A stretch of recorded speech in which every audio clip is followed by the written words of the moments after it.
ഇതിനകത്ത് ഇട്ട് കൊടുക്കുമ്പോൾ ഇതിൻ്റെ ജ്യൂസ് നമുക്ക് ഇതിലോട്ട് വരും. വേസ്റ്റ് ഈ വേസ്റ്റ് നമുക്ക് തീ കത്തിക്കാനായിട്ട് നമ്മൾ യൂസ് ചെയ്യണം. ഈ ജ്യൂസ് വരുമ്പോൾ നമുക്ക് ഇതിലോട്ട് നമുക്ക് ഈ പൈപ്പിലിടും.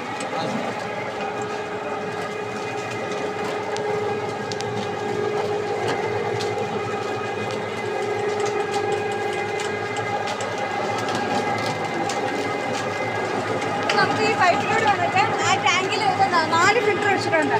ഓരോന്നേ ഫിൽറ്ററായി കഴിയുമ്പോൾ ലാസ്റ്റ് അത് നിറയും.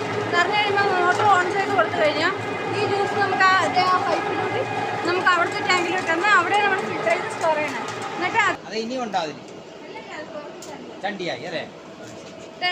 അത് വേസ്റ്റ് നമുക്ക് ഇവിടെ മെഷീൻ ഓഫ് ചെയ്യുമല്ലോ.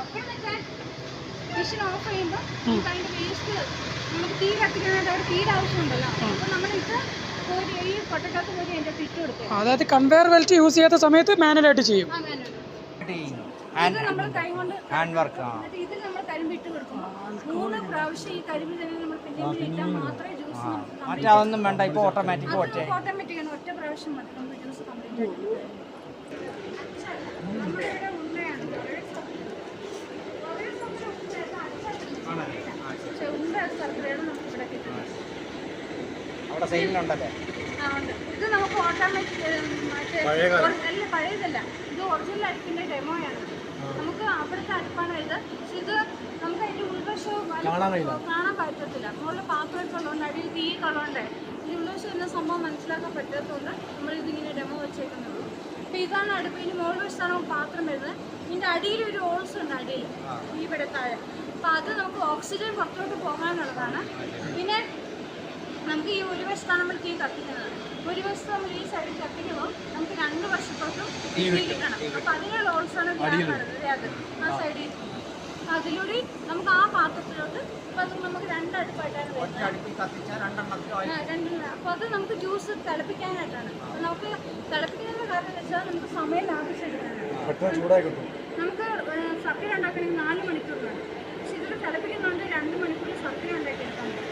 ഇത് നമുക്ക് സർക്കരയുടെ ആ ജ്യൂസ് തിളച്ച് കഴിയുമ്പോൾ നമ്മൾ ഇതിലോട്ട് വെച്ചാണ് നമ്മൾ വറ്റിച്ച് സർക്കര ആയി കഴിയുമ്പോൾ നമ്മൾ ഈ വഞ്ചിലോട്ട് ഒഴിച്ച് നമ്മൾ തണുപ്പിച്ച് കൊണ്ട് പിടിച്ചെടുക്കുന്നത്.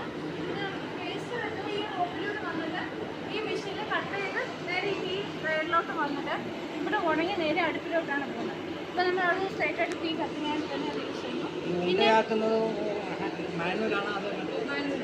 പിന്നെ ഇത് നമുക്ക് 1 ടൺ കരിമ്പിൽ നിന്ന് നമുക്ക് 600 ലിറ്റർ ജ്യൂസാണ് കിട്ടുന്നത്. ഈ 600 ലിറ്റർ ജ്യൂസ് നമ്മൾ വറ്റിച്ച് കഴിയുമ്പോൾ നമുക്ക് കിട്ടുന്നത് 100 കിലോ സർക്കര. അത്രയേ ഉള്ളൂ. കാരണം വെച്ചാൽ നമുക്കിവിടെ കെമിക്കൽ നമ്മൾ 1000 കിലോന്ന് 100 കിലോ 900 കിലോ നമുക്ക് അപ്പോൾ അതെന്നാന്ന് വെച്ചാൽ നമുക്കിവിടെ കെമിക്കൽസ് ആക്കുന്നുണ്ട്. നമ്മൾ നാച്ചുറൽ ഈ ജ്യൂസ് മാത്രം യൂസ് ചെയ്താണ്. അത് കുമ്മായ സോഡയൊക്കെ പുറത്തുണ്ട്. നമ്മുടെ ഇത് ഒരു ഓർഗാനിക്. ഈ പുറത്തുള്ളതിലും ഈ ശർക്കരൻ്റെ അകത്ത് ഏലം അങ്ങനത്തെ സാധനങ്ങളൊക്കെ ഇടും. അവർ വെറും ഈ വെല്ലം മാത്രം ഉണ്ടാക്കും. ഇവിടെ ഉണ്ട്. അതാണ് ഇവിടെ മറയൂർ ശർക്കരയാണ് കോട്ടയത്ത് യൂസ് ചെയ്യുന്നത്. മറയൂർ ശർക്കരയാണ് അതിൽ.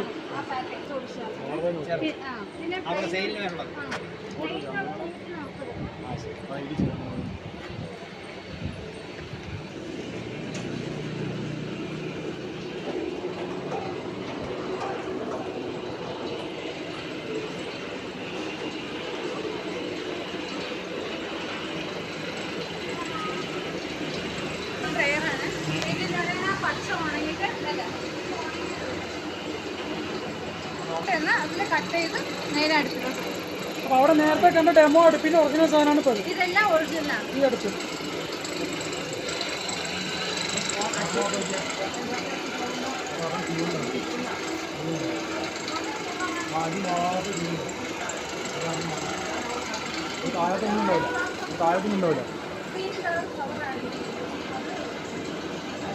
അടിത്ത ഇരുമ്പല്ലേ? അതായത് അപ്പുറത്തുള്ള ടാങ്കിൽ നിന്ന് ഇതിലേക്കാണ് അടിച്ചു കയറ്റുന്നത്. അവിടെ നിന്ന് നമുക്ക് ആ മോട്ടർ ഓൺ ചെയ്ത് ഇതിലേക്ക് വരും. ഈ പൈപ്പിൽ നിന്ന് ഇതിലോട്ട് വരും. എന്നിട്ട് ഇവിടെ നമ്മൾ ഫിൽറ്റർ ചെയ്ത് ഇവിടെ നിന്നാണ് നമ്മൾ സ്റ്റോറേജ് വെച്ചാൽ നമുക്ക് 1 മണിക്കൂറിൽ സിറ്റ് ആവുമേ. ഇവിടെ ഇങ്ങനെ ഇതാക്കി വെക്കത്തില്ല. ഇതിൽ നിന്ന് നമുക്ക് സർക്കര ഉണ്ടാക്കാൻ വേണ്ടിയുള്ള ജ്യൂസ് ഈ വാൽവ് തിരിച്ച് കഴിഞ്ഞാൽ നമുക്ക് ഇതിലോട്ട് വരും. ഈ പാത്രത്തിലോട്ട് വരും. ഇതിലോട്ടാണ് ആദ്യം വരുന്നത്. ഇതിൽ നമ്മൾ ആദ്യം സമയം തിളച്ച് കഴിയുമ്പോൾ അതിന് വേസ്റ്റ് പൊങ്ങി വരും. അപ്പം അതിൽ ഇങ്ങനെ തിളഞ്ഞു വരുന്ന വേസ്റ്റ് അതാണോ അതിലേക്കിടും ഇതിലേക്കിടും. എന്നിട്ട് അത് വേസ്റ്റ് ഒക്കെ മാറ്റിയിട്ട് കംപ്ലീറ്റ് ക്ലീൻ ആയി കഴിയുമ്പോൾ ഈ നടുക്ക് ഭാഗമല്ലോ പിരിച്ച് വിട്ട് കഴിഞ്ഞാൽ ഇത് ഓട്ടോമാറ്റിക്കായിട്ട് ഇതിലോട്ട് വരും. എന്നിട്ട് ഇവിടെയാണ് നമ്മൾ വറ്റിച്ച ശർക്കര ഉണ്ടാക്കുന്നത്. അപ്പോൾ ശർക്കരയുടെ ആയി കഴിയുമ്പോൾ ആ കപ്പി ഇടുന്നത് എടുത്ത് സ്റ്റീലിനെ അത് വച്ച് കുറച്ച് അടിയിൽ തുളയാണ്.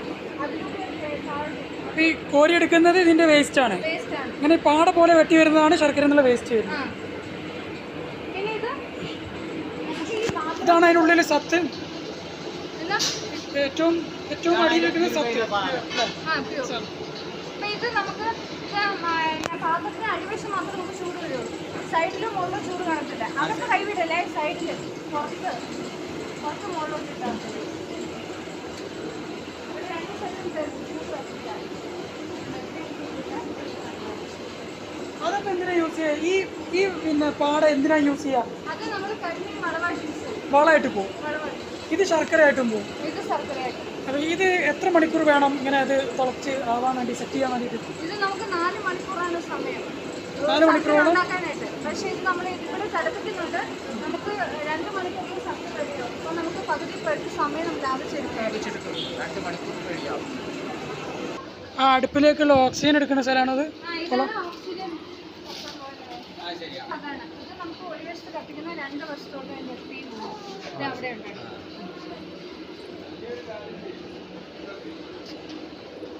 പിന്നെ ഇത് നമുക്ക് ലാസ്റ്റ് പ്രോസസ്സിംഗ് ആണ്. ഇത് നമുക്ക് ശർക്കര ആയി കഴിയുമ്പോൾ കമ്പി വലിച്ചു വെക്കിയാൽ ഈ ട്രെയിലോട്ടാണ് വരുന്നത്. എന്നിട്ട് ഇത് നമുക്ക് ഈ അടിയിൽ വീലുണ്ട്, ഈ വഞ്ചിക്ക്. അപ്പോൾ അത് അങ്ങേ അറ്റത്തുണ്ട് ഒരു അരിപ്പ. അത് അതിൻ്റെ മുകളിലോട്ട് എടുത്ത് വെച്ചിട്ട് നമ്മൾ നീക്കി വെച്ചാണ് കൊടുക്കുന്നത്. അപ്പോൾ നീക്കി വെച്ച് തന്നെ ഫിൽറ്റർ ആയിക്കോളും. അപ്പോൾ ഇത് നമുക്ക് ആദ്യം തൊട്ട് അവസാനം ഫിൽറ്ററിങ് ആണിത്. ഇത് നമ്മൾ ഓരോ പ്രോസസ്സിങ് ചെയ്യുമ്പോഴും നമ്മൾ കംപ്ലീറ്റ് ഫിൽറ്റർ ചെയ്താണ് ചെയ്യുന്നത്. അല്ല, ഇത് കർഷകരുടെ ട്രസ്റ്റാണ്. അപ്പോൾ ഇത് നമുക്ക് ഫിൽറ്ററായി കഴിയുമ്പോൾ ഇത് ലിക്വിഡായിട്ടാണ് ഇരിക്കുന്നത്. അപ്പോൾ ഇത് 3/4 മണിക്കൂറോളം നമ്മൾ ഇലക്കി കൊടുക്കുമ്പോൾ ശരിക്കും ഇത് ഡ്രൈ ആയി വരും. എന്നിട്ട് അത് 2 ഭാഗമായിട്ട് പിരിച്ചിട്ട് പിന്നെ ഓരോ ഭാഗത്തും നമ്മൾ യോജിച്ച് കൂട്ടിയിട്ടാണ് നമ്മളത് ഉണ്ട പിടിച്ചെടുക്കുന്നത്. അപ്പോൾ ഇത് നമുക്ക് ഒരു 2.5 മണിക്കൂറോളം നമ്മളിത് തണുപ്പിക്കാൻ വേണ്ടി വെച്ചിട്ട് തണുത്ത് കഴിയുമ്പോൾ ഇത് അവിടെ പനകളുണ്ട് പുറകിൽ. അത് നമ്മളത് അതിൻ്റെ അകത്താണ് പാക്ക് ചെയ്യുന്നത്. കാരണം വെച്ചാൽ തണുപ്പ് കയറി കഴിഞ്ഞാൽ ശർക്കര മെലിറ്റാകും. അങ്ങനെ ആകാതിരിക്കാൻ വേണ്ടിയിട്ടാണ് നമ്മൾ പനവലക്കകത്ത് പാക്ക് ചെയ്യുന്നത്. ഈ സംഭവം വുഡിലല്ലേ ചെയ്തിരിക്കുന്നത്? ഇത് കാട്ടുമാവിൻ്റെ തടിയാണ്. അപ്പോൾ ഇത് നമുക്ക് 4 പ്രോഡക്റ്റ് ആയിട്ടാണ് നമ്മൾ ഇതിൽ എടുക്കുന്നത്. ഇപ്പോൾ ഒന്ന് നോർമൽ ശർക്കര, പിന്നെ ഇതിൽ തന്നെ നമ്മൾ ഏലക്ക, ചുക്ക്, ജീരകത്തിന് പൗഡർ ആഡ് ചെയ്യുമ്പോൾ ചുക്കുണ്ടായിട്ട് കിട്ടും. പിന്നെ പൊടി എടുക്കുന്നുണ്ട്. അത് നമ്മൾ ഉണ്ട പിടിക്കാതെ തന്നെ കട്ട ഉടച്ച് ഇളക്കി കൊടുക്കുമ്പോൾ അത് പൊടിയായിട്ട് കിട്ടും. പിന്നെ മിഠായി എടുക്കുന്നുണ്ട്. മിഠായി നമുക്ക് ഇവിടെ നിന്ന് ഫിൽറ്റർ ഇവിടെ ഒഴിക്കുന്നുണ്ടല്ലോ, ഒഴിച്ചിട്ട് ആ പലക എടുത്ത് മുകളിലോട്ട് വെച്ചിട്ട് 30 സെക്കൻഡിനുള്ളിൽ നമ്മൾ കോരി ഒഴിച്ച് തേച്ചാണ് എടുക്കുന്നത്. അപ്പം അങ്ങനെ തേച്ചെടുക്കുമ്പോൾ നമുക്കത് മിഠായിട്ട് കിട്ടും. ഈ 30 സെക്കൻഡ് കഴിഞ്ഞാൽ ശർക്കരയായിട്ട് മാറും. അത്രയും സ്പീഡിൽ വേണം അത് തേച്ചെടുക്കാനായിട്ട്. ഇതിപ്പോൾ ഇതിലേക്ക് ആക്കാനായിട്ടുണ്ടോ? ആയിട്ടില്ല, ഇനി 3/4 മണിക്കൂർ കഴിയണം. ഇവിടെ മെയിനായിട്ട് ഈ പിന്നെ കരിമ്പൊക്കെ എവിടെ നിന്നാണ് എത്തുന്നത്? റോ മെറ്റീരിയൽ നിങ്ങളെ കരിമ്പ് എവിടെ നിന്നാണ് സംഘടിപ്പിക്കുന്നത്? കരിമ്പ് മാത്രം? കരിമ്പ് നമുക്കിവിടെ കൃഷിയുണ്ട്. നമുക്ക് ഇവിടെ കൃഷിയുണ്ട്. ഇത് നമ്മുടെ കൃഷി. ഇത് കൂടാതെ നമുക്ക് പുറത്ത് കൃഷിയുണ്ട് കരിമ്പിൻ്റെ. അപ്പം നമ്മളിവിടെ ഇതിനാണ് വില കൂടുതൽ.